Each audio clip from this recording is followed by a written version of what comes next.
Bismillah. Assalamualaikum warahmatullahi wabarakatuh.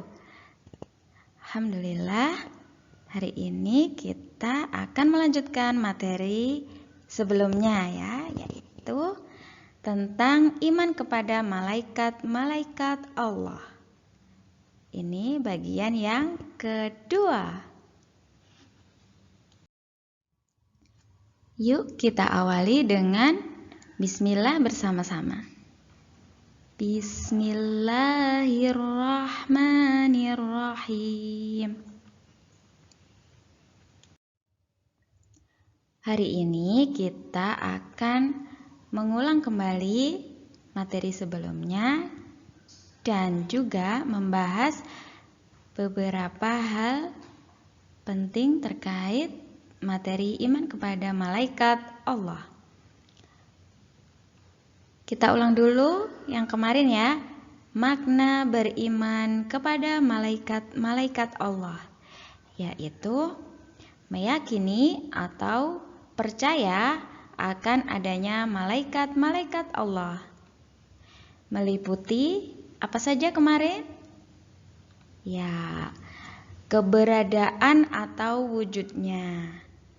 Kemudian ciri-ciri atau sifat-sifatnya. Terus, iya, tugas-tugasnya. Dan nama-namanya.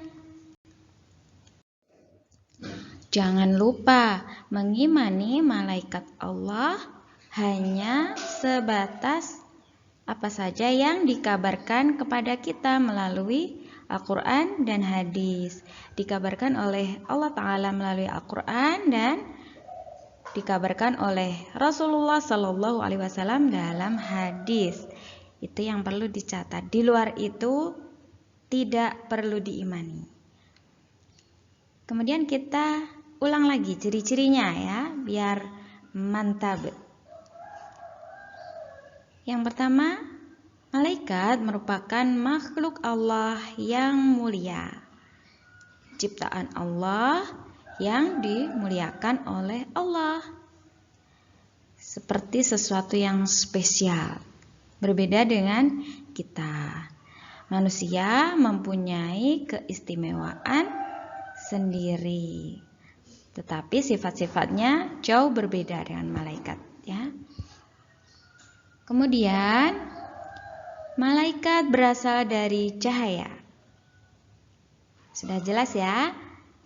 Lanjut, malaikat tidak butuh makan dan minum. Malaikat sangat taat kepada Allah Ta'ala. Malaikat mempunyai sayap yang di dalam hadis Rasulullah Sallallahu Alaihi Wasallam bersabda bahwa Rasulullah Shallallahu Alaihi Wasallam pernah melihat malaikat Jibril dalam bentuk aslinya yang mempunyai 600 sayap. Setiap sayap menutupi ufuk dan sayapnya berjatuhan berbagai warna, mutiara dan permata yang hanya Allah sajalah yang mengetahui keindahannya. Hadis riwayat Ahmad. Masya Allah, malaikat Jibril mempunyai banyak sayap.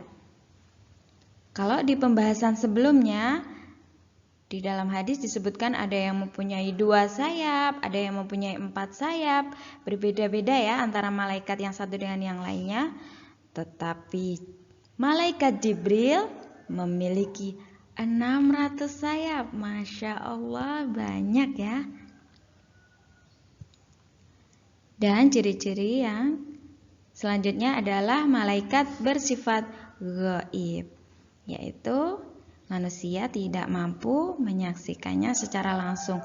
Rasulullah Shallallahu Alaihi Wasallam diberi kemampuan oleh Allah Ta'ala untuk menyaksikan secara langsung wujud asli malaikat Jibril, karena Rasulullah Shallallahu Alaihi Wasallam adalah manusia yang utama, yang diberi banyak keistimewaan oleh Allah Ta'ala. Itu tadi tentang ciri-ciri ya. Kemudian tugas-tugas malaikat insya Allah sudah cukup jelas di pertemuan sebelumnya. Bisa dibaca di buku paket ya. Sekarang kita akan membahas tentang nama-nama. Selain materi sebelumnya, di sini akan dibahas tentang jumlah malaikat itu sangat banyak. Selain 10 nama malaikat yang sudah kita ketahui, itu ternyata ada banyak yang lain. Jadi tidak benar kalau disebutkan bahwa malaikat itu jumlahnya hanya 10. Jumlah malaikat hanya ada 10, itu tidak benar ya. Yang benar adalah jumlah malaikat sangat banyak.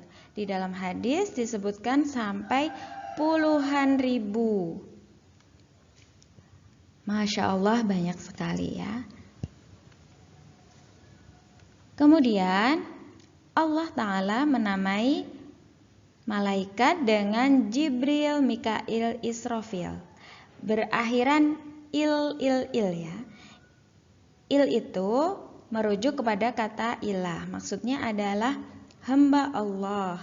Jadi Jibril, Mikail, Israfil, kesemua nama itu adalah hamba Allah. Selanjutnya nama Israel.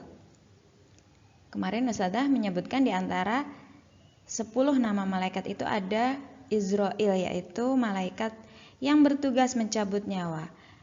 Ternyata itu tidak ada dasarnya. Penamaan Israel itu tidak ada dasarnya. Setelah ditelusuri, dasarnya hanya ada dari athar Israiliyah. Jadi itu bukan bersumber dari Al-Quran dan hadis. Lalu bagaimana sikap kita, Ustadzah? Nah, kita tidak wajib mengimaninya. Boleh saja memakainya karena para ulama juga memakainya di dalam kitab-kitab para ulama terdahulu ya. Tetapi kita tidak harus mengimani. Dan kita juga tidak mengingkari secara keras ya. Kita bisa menggantinya dengan malakul maut, malaikat maut, yaitu malaikat pencabut nyawa.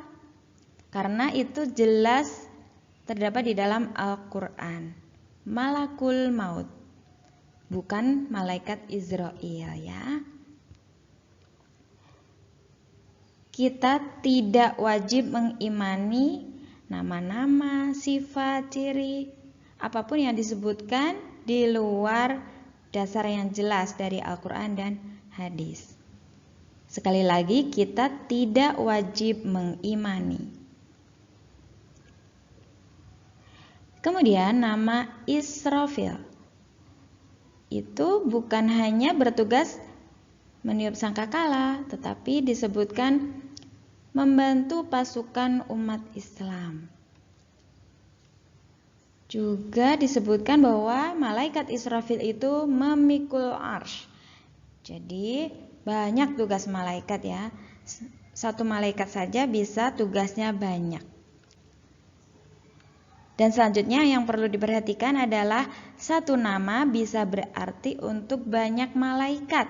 Seperti Israfil itu tadi, yaitu pasukan malaikat yang membantu pasukan umat Islam. Bisa dipahami ya. Nama Israfil itu bukan hanya berarti untuk satu malaikat saja, bisa juga untuk sepasukan malaikat ya. Jadi nama Israfil itu bisa untuk banyak malaikat. Bagaimana pastinya? Wallahu a'lam. Kita hanya mengimani apa yang dikabarkan kepada kita dalam Al-Quran dan hadis. Semoga bisa dipahami dan semoga materi ini bermanfaat. Sekian materi hari ini. Kita alhamdulillah bersama-sama. Alhamdulillahi rabbil alamin. Akhiran, assalamualaikum warahmatullahi wabarakatuh.